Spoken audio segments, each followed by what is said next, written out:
Ulug' Rabbim icabet qil, Yiroqda ana duosini.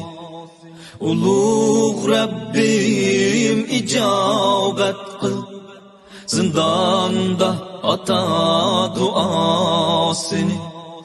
Ulug' Rabbim icabet qil, Musafir yetim duasini. Ulug' Rabbim icabet qil, Vatansiz g'arib duasini. Ulug' Rabbim nasib ayla, Ko'rishga vatan azodini. Ulug' Rabbim nasib ayla, Ko'rishga zolim zavolini. Ulug' Rabbim nasib ayla, Ko'rishga onam jamolini. Ulug' Rabbim nasib ayla, Suyishga vatan tuprog'ini. Ulug' Rabbim nasib ayla, Kezishga vatan gulbog'ini. Ulug' Rabbim nasib ayla, Vatan tuprog'ida o'lishni. Assalamu alaikum wa rahmatullahi wa barakatuh, dear brothers and sisters, and welcome to another special episode of Talk is Turkestan. As you know, you've been welcome to the Happy Uyghurs series, part 3, where we talk about the Chinese propaganda of how China shows the Uyghurs in East Chinese occupied East Turkestan as being very happy and dancing. And obviously we've got a guest today which will challenge that idea. And the Uyghurs are not happy at all, probably the most oppressed people in the world. Obviously, because I've got such a prominent activist with me, we'll be talking about a few other issues that delve into the Uyghur cause. As you've seen the ad, I have no other than Sister Aydin Anwar joining us from the United States. I just want to say Assalamu alaikum, dear sister. How are you? Walaikum assalam wa rahmatullah. I'm good. How are you? Alhamdulillah. As you know, the gist of this show is to tackle or to, protest or go against what the China is trying to say the Uyghurs are happy and that there are no camps and, they're merely re-educating the Uyghurs into the 21st century so they can get jobs. And I've got you here to tell us our truth, the truth. Well, I think number one, saying that population is happy just shows just as a kind of precursor, like in general, saying any population is happy is just a weird statement to be giving in general, because at the end of the day, we're humans. We go through trials, we go through, difficulties in life, and you can't really make a blanket statement saying that any population is happy. You can say Americans are not happy, you can say Americans are happy, but at the end of the day, it just sounds like a really honestly very shallow statement, because at the end of the day, every population goes through its own issues, and so to, I think, make that blanket statement in response to what they're doing just shows, number one, how shallow that response is, and how much they're actually exposing themselves by actually saying that. So claiming that we're one of the happiest populations on earth, or that we're these happy Muslims. Number one, it in a way fetishizes us. It kind of exoticizes us as like this population that has like this beautiful culture with these beautiful women who love to dance, and that's exactly how they portray our people. When you see the CCP propagandists who basically share or try to share or basically respond to international criticism, a lot of times they show these videos of women dancing, or these really like cringeworthy scenes of Uyghur households showing like pouring chai or something that is considered very exotic from an outsider perspective, and then they're like, oh, look, these people, they're happy, they're smiling, their smiles are beautiful, everything is so great, and then they'll show landscapes of the whole East Turkestan region, which by default is beautiful, but then they'll kind of equate the beauty of the land with the current state of the people, which is saying, hey, the land is beautiful, the people are beautiful, they're happy, we're happy, we're one big happy family. And that's exactly how they justify putting Han government officials inside Uyghur homes, basically claiming that they're they're meant to be there to promote ethnic unity and this whole one big happy family concept.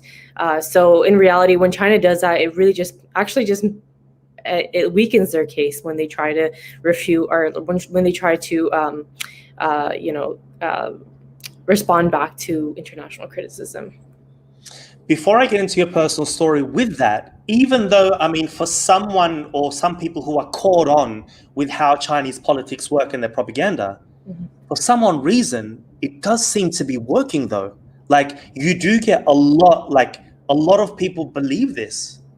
And we have to really try and go, did we just see the same thing? And you realize, they're not on this, they don't understand how they go about these things. So, for example, on the first episode, I had someone by the name of Nursima Abdurrashid. And she said when she first went to Turkey, she didn't visit any Uyghur restaurants. And then for like someone who doesn't know about Chinese politics, many people don't know what that means. Where at a Uyghur restaurant, you feel that you may have your picture taken with someone that's politically affiliated against China, or that it's been spied on and things like this. So there are a lot of nuances, or there's an underlying story that many people don't get. And as an activist, how do you portray that how do you explain to the people and break it down for them?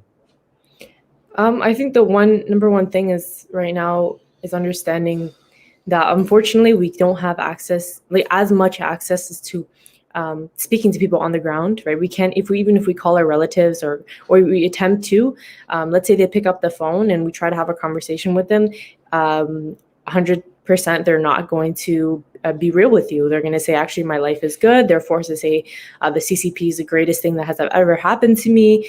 So unfortunately, getting information directly from people there and having them be open about what is happening is out of the reach for us. But what we do know is from the Uyghur diaspora who have family members missing and who've been giving hundreds of testimonies about missing family members, that's enough to basically really show how horrific this whole thing can be, right? Like the fact that we can't even, like in a digital age where we have our phones next to us 24/7, we have FaceTime and all of these other like features, we can't even pick up the phone. Like imagine not being able to speak to your own parents for 3 years, or your mom or dad, you've never heard their voice, you don't even know if they're alive or dead. Like imagine living in this age and then not being able to do that. So I think the number one thing in kind of combating this whole narrative is first understanding, really speak to the oppressed people themselves. If we can't speak to the people back home, then talk to families of those abroad.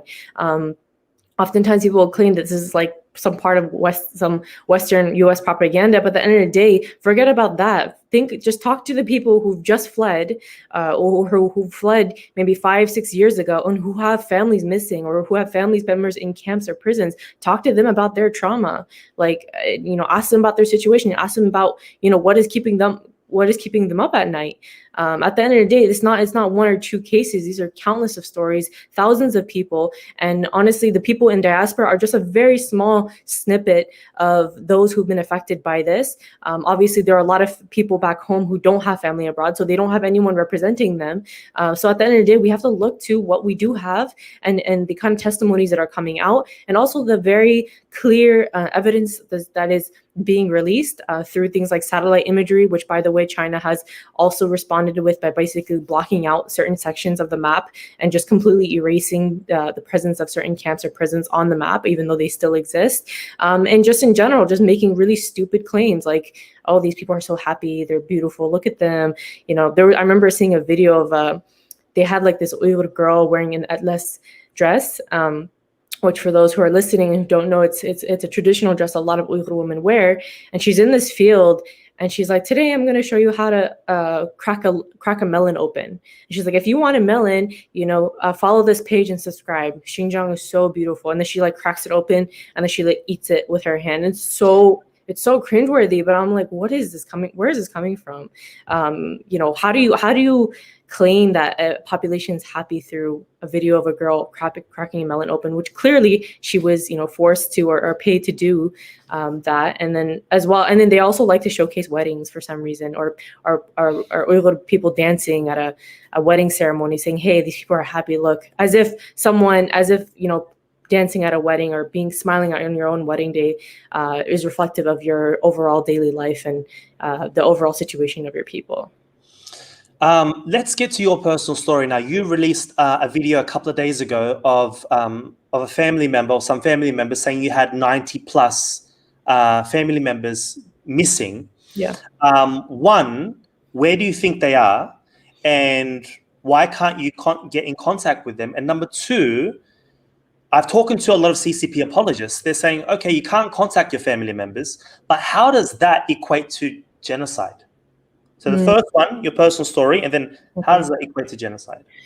Well, so first, my personal story, it starts off with the fact that number one, not being able to contact your family members again is a big red flag, and I'll get into just a bit how that relates to genocide. But not being able to pick up your phone, and alhamdulillah, I have my mom and dad and my siblings here. I was actually born and raised in the States, but a lot of my extended family members are back home. And so I'm grateful in the sense that I don't when it comes to my own parents, they're here, but at the same time, I have cousins and I have cousins here who can't contact their mom or dad, or it comes with a great risk at the end of the day. So right now, not being able to pick up the phone and call them is itself a kind of a very, very deep form of oppression. And I think what's the greatest thing about this whole thing is the unknown, right? The possibility of the unknown. I think that's what drives us crazy. Is a lot of us wish we knew exactly what was happening. We want to know if our loved one is alive or dead. We want to know if, you know, what exactly is happening in these camps or prisons. And maybe at the end of the day, we don't want to know because it might be too negative of an answer to want to comprehend and accept. But at the end of the day, I think that possibility of the known is what drives us crazy. And then later figuring out what has happened to our people, right? You know, there was a recent case in our community of a sister Fatima Abdul Ghafur, who found out 2 years later that her father had died in a camp. And so like that's an example, right? Like of that kind of, that trauma is more I guess amplified by just finding out way later that your own parent has died. Not died, maybe honestly, most likely murdered in a camp, right? Through things like forced sterilization or not forced sterilization, sorry, through methods of torture and hunger and all these other abuses that are occurring in these camps. But going back to why this is considered a genocide, well, number one is first, like not being able to contact your family. Number one is a prime method of family separation, right? So not only are you abroad, so you're not with your family, but number two, you can't even contact them. Okay, so that's another form of separation. You're separated from their own voice and their own presence virtually. And then three is not even being able to like take them out of the country and have them join you, right? So that's another method of family separation. Family separation is a big step forward towards genocide. So our organization, Justice for All, had recently released a report walking through the 5 UN conditions of genocide under the Genocide Convention. And we described how each condition actually matches what is happening back home in East Turkestan. So one of them is, the first one is, for example, killing. Killing is a lot of people will claim that there's not enough evidence to show that or to prove that, but there is evidence. And there's, unfortunately, with China, they're a very secretive regime, even till now. And we're still learning about what's happening, but at the end of the day, the evidence is slowly coming out more and more. So we have things like, there was a recent report by AP News about forced abortions or forced removal of babies from, because I'm not going to even call this abortion at one point. Sometimes the babies, they come out of the mother's womb alive, and then they're actually killed right after, and actually thrown into bins with their limbs still moving. That is killing. Forced sterilization, that is another method of killing as well. And not to mention that actually preventing births is another condition, one of the last conditions as well. But and then there's also evidence of organ harvesting happening in these camps, right? So a lot of the so I lost my train of thought. There was the halal organ harvesting. Yeah, organ harvesting. So a lot of reports of organ harvesting to show the basically taking live prisoners and taking out their organs randomly and then selling them off to the black market to make tons of money, right? So that's another form of murder. And so there's like multiple conditions, and that these are all being met. Another one is mass transfer of children. That's another one. We have thousands of Uyghur children being sent to orphanages while their parents are still in these camps being brainwashed. And these orphanages are basically another camp, but for kids. So they're being brainwashed, they're being subject to abuse, they're being separated from their parents, exposed to basically being traumatized throughout the process. And so kind of linking all of these really just reflects what's happening. I think in response to these genocide denialists who basically say, what's the connection between the two?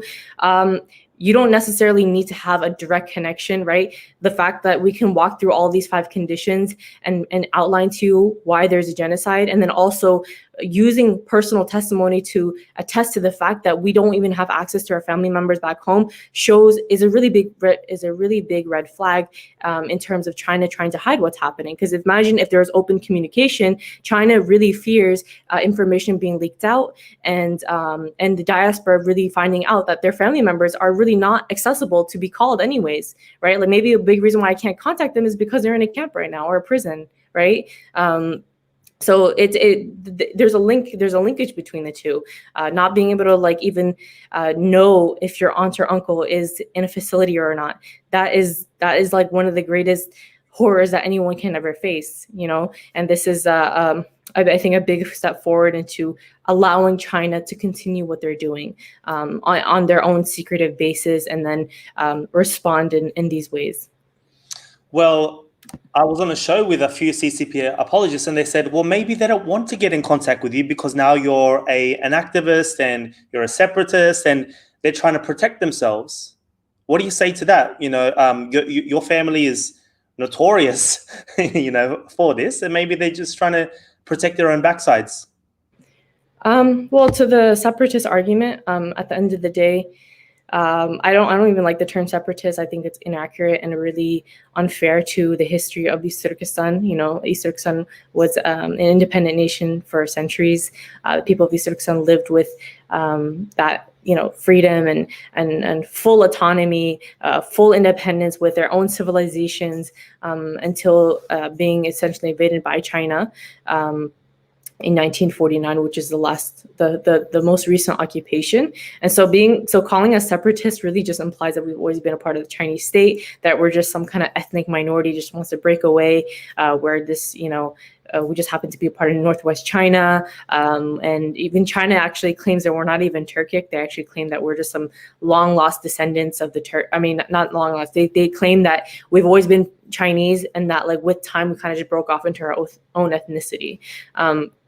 And so kind of going back to the separatist argument, I think really not using that term is the most important. It's about restoring independence and restoring the the land that was lost to us. Often you're not gonna, oftentimes you're not gonna call a Palestinian activist or a Palestinian separatist from Israel, right? Even though Israel has taken up has occupied most of Palestine's land, you still call like someone who advocates for the independence of Palestine to be someone who just wants to restore their land back. And part of that comes down to understanding the history, educating yourself, and understanding, why these terminologies were used in the first place, and also calling us ethnic minorities and calling us Chinese Muslims just feeds into the Chinese narrative. That's exactly how they want to paint us. They just want to paint us as one of theirs and one of their proud 56 ethnic minorities in China. So I think that's in regards to the separatist narrative. That's my response to that. But with that, because you're in this position now, that's probably why what they say is they're probably free, but they're just not wanting to contact you. They blocked you on social media. They blocked you on WeChat. Right. What do you say to that? Well, I don't blame them. Number one is because they're protecting their lives and maybe having connection with me or my family. And honestly, even if a person is not a quote unquote separatist or an independence advocate, it doesn't really matter. It's just right now it's a matter of just being in contact with people abroad in general. So I wouldn't blame them. I mean, all my relatives did delete me off of WeChat. I don't even have the app anymore just because I don't find a point in opening up and seeing no one there. And even if we go on, it's really jarring because you see, like I've seen a lot of my relatives post propaganda, like they're forced to post things that are praising CCP and Xi Jinping, and I'm just like, okay, this is not the app for me. So I just left, and I think a lot of them deleted me anyway. So at the end of the day, though, it's understanding that they're doing it to protect their lives. Right now, people are being sent to prisons and camps for the most minute actions, such as saying inshallah, or saying assalamu alaikum, or just having a gathering of more than 5 people in their home, or having a beard. Like these are very, very what we consider normal things to be doing, but in the eyes of CCP, it's an act, it's a crime. So in regards to, like, I think a lot of us in the diaspora do fear that our activism actually might be, creating more problems, or as in creating problems, as in kind of giving our families a hard time back home. But at the end of the day, it's like either you stay silent and you let this oppression keep going and let China get away with it, or you speak up, and then either way, our families are being oppressed. So it's a really hard line to balance. But at the end of the day, we've actually seen that a lot of people who've stood up for their families, who've made testimony, actually eventually saw their family member get released in some way, shape, or form, or they at least found out that they're alive, or some kind of good came out of it. So that's what we have learned after seeing multiple activists or people in our community who spoke up and seeing the results from that. I've been getting frustrated for a good month or two now, because I'm not even going to get to like the Muslim world no support and the Western world supporting. I'm totally over that.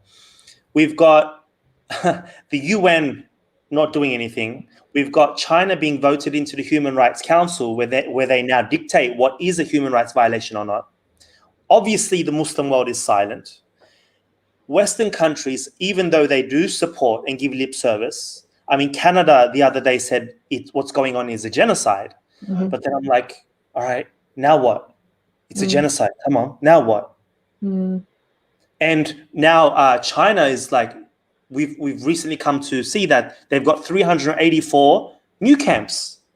And they the other day they were able to just, get 4 Uyghurs from Indonesia deported back to it's like they don't care. It's just getting worse. And like for me, it's just like what's happening? Like nothing's working. Laws are being passed, bills are being passed. I mean, do we have anything to hope for? That's a good question. I mean, I think today I had made a comment about seeing the kind of the different types of responses to what France has been doing to the Muslims, and in terms of disrespecting our Prophet Muhammad Sallallahu Alaihi Wasallam. And I was kind of, honestly, it was painful because I think a lot of people I knew or saw on social media were so rampant in trying to, or so adamant about trying to boycott France, which is great. And I think we should all boycott boycott France, but seeing kind of the differences in reaction between when we called on people to boycott China and the kind of momentum that came with that it came with, I don't think it was as much as what we're seeing with France, whether it be Muslim individuals that we know versus or Muslim governments. And I think the Muslim government one, that wasn't surprising at all to me. But I think for me, what was more hurtful was people seeing people, like individual people that I knew, or if I didn't know, maybe they were just online, presence, but seeing that, or like Islamic leaders, and just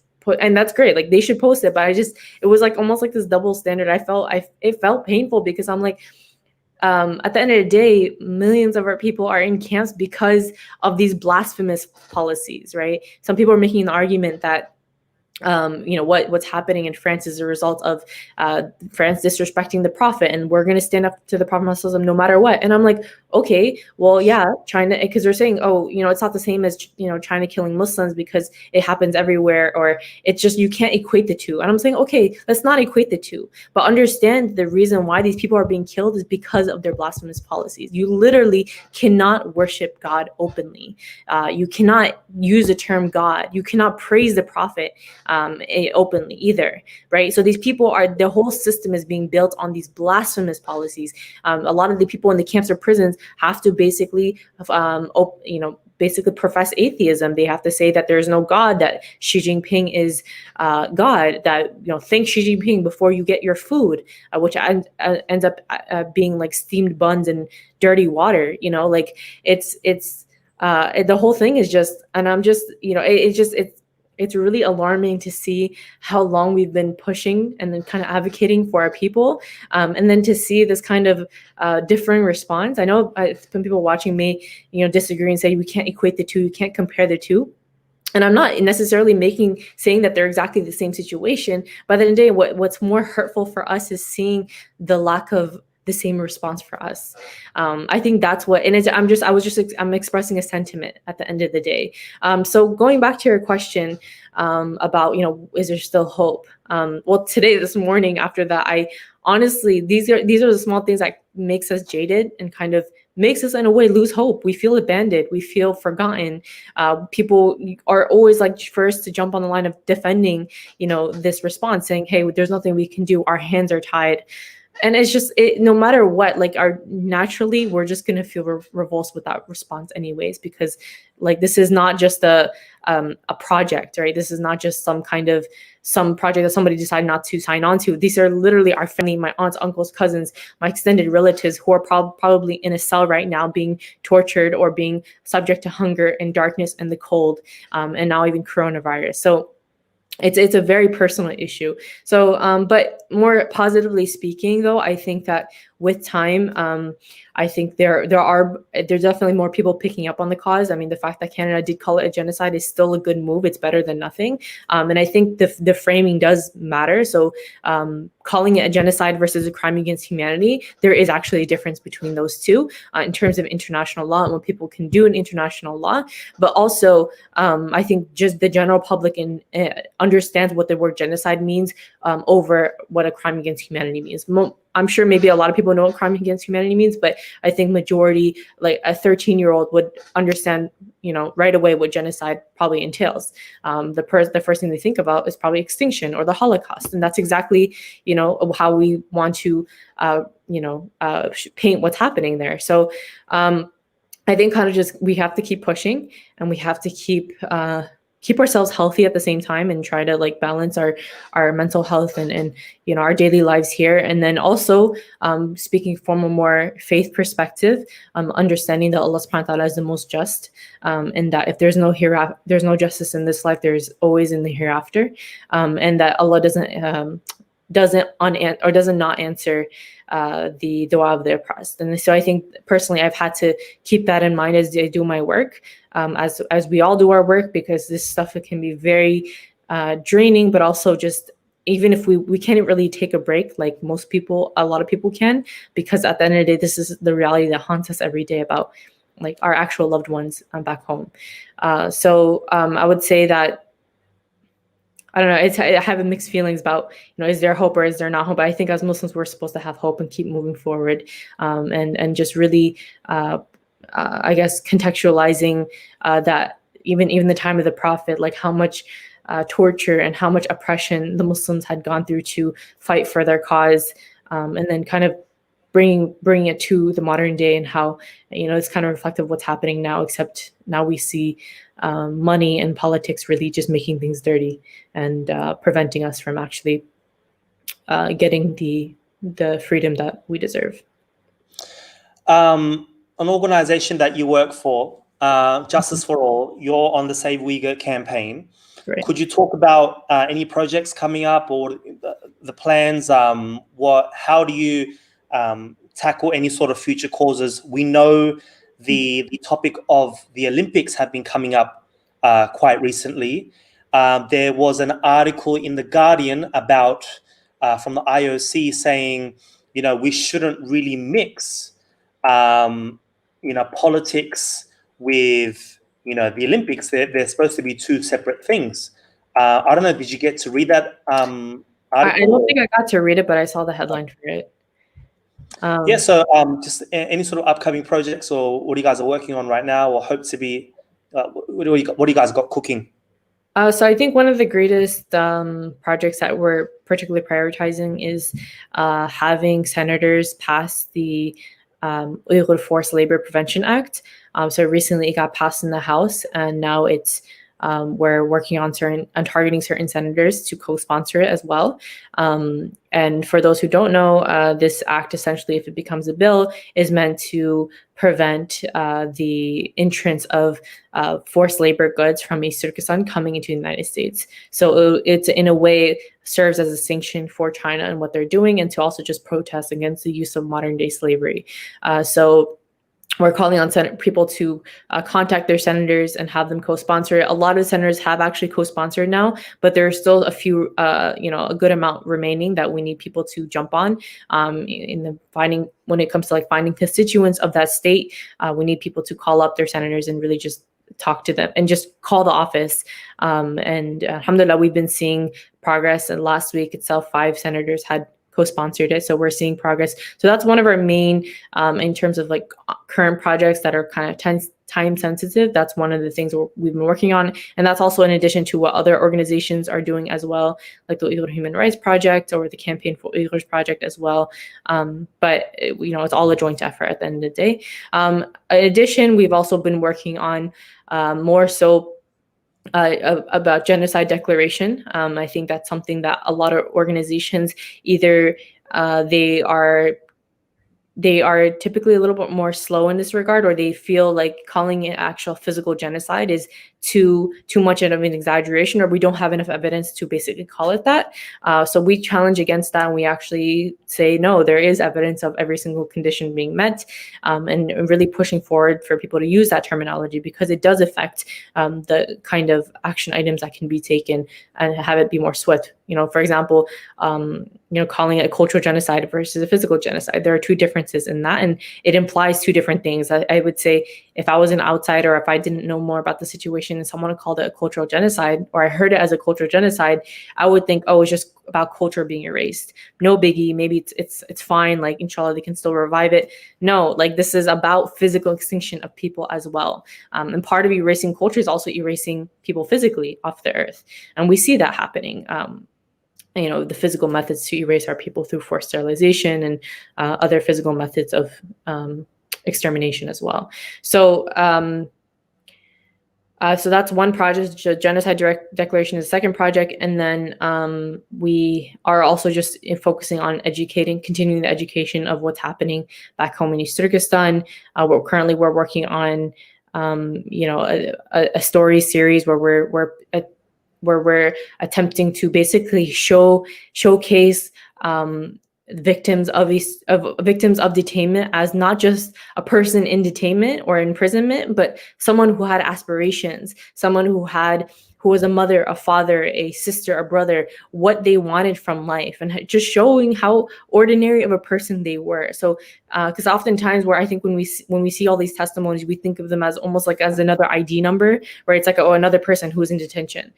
So what we want to do is kind of humanize who they are as a person, and really, and what we've done is actually interview the family members of some of these detained people, and we ask them, how was this person? How was this person as your brother? Tell us about the quirky moments he had growing up. Tell us about, your favorite thing about him or your best memory. So kind of just humanizing the whole thing. I think that's another project we've been working on. So we work on a wide range of things that are attempting to amplify and really bring forth the issue in a more understandable way, and also just getting rid of misconceptions about what people think of us as a people, not calling us Chinese Muslims, or using even the explaining why using the term Xinjiang is for a lot of us it's offensive, and we don't like to use that terminology, just stuff like that. So but inshallah, I think everyone should follow the website and our pages, so you guys can keep up to date as to what we're working on and how you can remain involved. And I think one more project that we had worked on as well is targeting university students as well, to use our platform as a university students to target their college, which oftentimes ends up being connected to China, or being complicit in what's happening. So we had, for example, a Stop MIT campaign, because MIT was actually connected with 3 Chinese tech companies that were in charge of surveilling the Uyghur people, and a big reason why a lot of people could be sent to a camp or prison in the first place. And MIT enabled that with their partnership. And so MIT being such an elite American university, and having them be such a huge part of this genocide, I think, this is something that we decided to take up as a project. And so we actually had for a while a campaign to have people call and contact the president and the administration at MIT to revoke or to take away this partnership. So they actually did respond and had stopped the partnership with 2 of the companies. So that's also a campaign on our website that people can look into. But we also have just like a longer list of what people can do to help and how they can amplify our causes as well. As close observers of what's happening to the Uyghurs, we've seen that because of COVID, the Uyghur advocacy has really shot up 1,000%. But now what I'm worried is, what's going to happen to the advocacy post-COVID? I mean, we hear Trump coming out with a vaccine, but eventually, one way or another, there's going to be a vaccine and COVID's going to sort of die down. And what do you think is going to happen? Well, I think the advocacy, personally, I don't know if it necessarily went down that much, because I think a lot of people have been switching online, but at the same time, it does make an impact, because now a lot of politicians or people are focusing on what can we do about COVID itself. They're focusing more on domestic issues here in the United States. And so it's really hard for them to think more broadly about what's happening in East Turkestan, right? Like at the end of the day, it's not on their agenda. It's not on the top of their list. It doesn't really affect them as much. And a lot of times they don't even know about what's happening. So I think definitely with COVID happening, it's really shifted a lot of our attention and has made us focus more on COVID itself and what we can do to protect our communities here. But regarding, with what things will look like post-COVID-19, honestly, I don't have a definite answer, but I know that Trump had actually made efforts to target China and kind of bash them for the whole COVID thing. And I think with that came a lot of, there was more after an aftermath, in the sense that China or the US actually made more efforts to hold China accountable for what they're doing in East Turkestan, as much as the Trump administration is really hypocritical in the sense that they've also been engaging in a lot of injustice here in the United States. At least there's, we've acknowledged that, they've done action. The Trump administration signed the Uyghur bill, a few months ago, which is a big move forward. And now we're seeing the Congress slowly catch on to the Uyghur Forced Labor Prevention Act. And so I think in terms of what things will look like there, I don't know exactly, but I think we need to keep pushing forward and and just continuing the work that we can from home, or with what we can. And alhamdulillah, we have access to the online world. We're able to even have this webinar, and talk about this stuff openly. So that these are all good step forwards. And I think there's good that comes out of everything. So just remaining positive and just moving with what we have, I think, is the most important thing to do. Okay, last question. As an American citizen and as an Uyghur, Trump or Biden? Oh my God, putting me on the spot. Okay, well, at the end of the day, there's two candidates, right? There's either one or the other is going to win, and at the end, like, I feel like it's Biden has called it a genocide, but at the end of the day, honestly, I feel like I'm torn, honestly. I actually don't have a definite answer, but at the end of the day, I think I'm leaning towards Biden, because at the end of the day, I feel like whatever Trump or Biden says right now about China is only for political interest. Biden is saying it's a genocide because of votes. Trump is bashing China because this happens to be part of our it's playing part of the political game. But as soon as China will introduce a positive trade deal or some kind of opportunity for U.S. and China to get back together, Trump will switch around 180 degrees really fast. And at that moment, if I voted for Trump and he does this, then all the policies that Trump has enacted to further oppress, American Muslims or people in the United States, there's, hundreds of people in cages right now at our own borders, right? Understanding the oppression that he's also committing is just against my conscience as well. So I think with Trump or Biden, whatever they say about China, I feel like at the end of the day, if it favors the U.S., they're going to side with China. The oppression of the Uyghurs won't matter at the end of the day. So for me, it's like about choosing the lesser of the evils.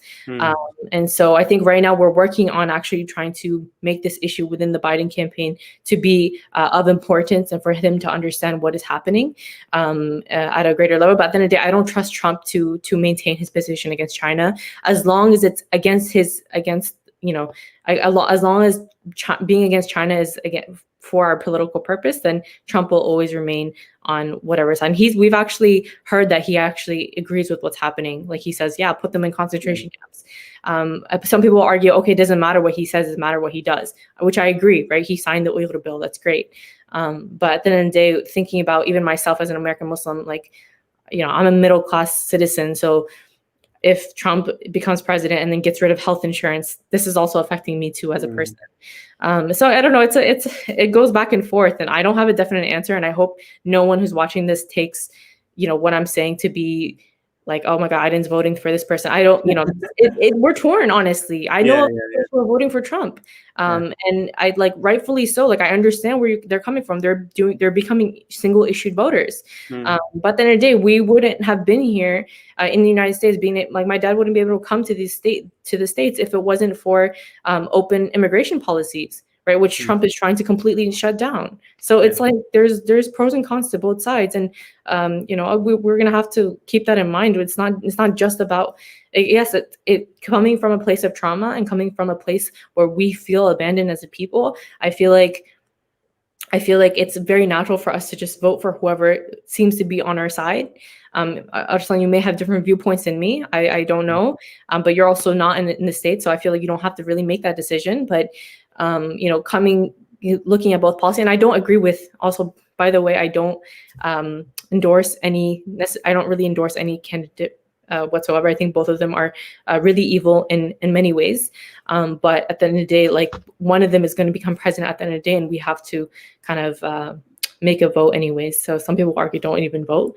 I disagree with that, but that is a quick, summary of how I've been thinking recently. But it's just either way, I feel like no matter what, China will try to make a way to if the opportunity does arise and the U.S. and China have a good opportunity to become with better relations, then for sure either one is going to do what we don't want in terms of helping us as a people. So that's my response, and I'm going to choose also the person who shows greater respect for, not greater respect. I want to say that for someone like Trump to have put, kids, children in cages and say the things that he said, although like, even religiously speaking, we maybe agree with a lot of conservative values, religious values. At the end of the day, like we have, like I have the freedom to engage in the religion and engage in as a practicing Muslim here in the United States. So I'm not too concerned about being cracked down upon in that regard. But at the same time, I think just kind of keeping in mind the types of injustices on both sides is important. That was a very good answer, very comprehensive. Thank you I've so never said it publicly, and you put me on the spot live, so that's cool. it is I'll what it is. I'll get your real opinion offline. I mean, it's fine. Yeah, I know. I feel like I have to do Okay. it. I've had a lot of conversations with people, and like even with my own family about what this means for us. And I would just feel like I would regret the vote so much if I voted for Trump and then just a few months down the line, something happens between Trump and China, between the US and China, where the US picks up on saying, hey, let's better our relations with the trade deal. Then my vote would have contributed to the further oppression that Trump is currently carrying out right now. And not to say Biden will carry out injustices against Muslims around the world as well. Not to say that he isn't. But when it comes to things like putting kids into cages, that is something that Biden will immediately get rid of as soon as if he becomes president. Or maintaining health insurance for us, or having a proper COVID plan for us instead of just telling people to go out and do whatever they want. So these are just like I'm speaking out of my head, right? These issues are so much more complex, and I don't think I don't know if this is like a proper platform to go super deep into. And I think Biden has a lot of issues as well. Has contributed during his time in the killings of thousands of Muslims, and also he supports Israel and like as many other thousands. I think on TRT World they estimated around 700,000 under Obama. Subhanallah. Yeah. Anyway, sister, thank you so much for your time. Very comprehensive. May Allah subhanahu wa ta'ala, bless the work that you do, and inshallah it's a ticket for you into Jannah for you and your family. Until next time, I do hope to have you on the show again. So assalamu alaikum, and to everyone that has watched, thank you guys. Everybody, assalamu alaikum wa rahmatullahi wa barakatuh.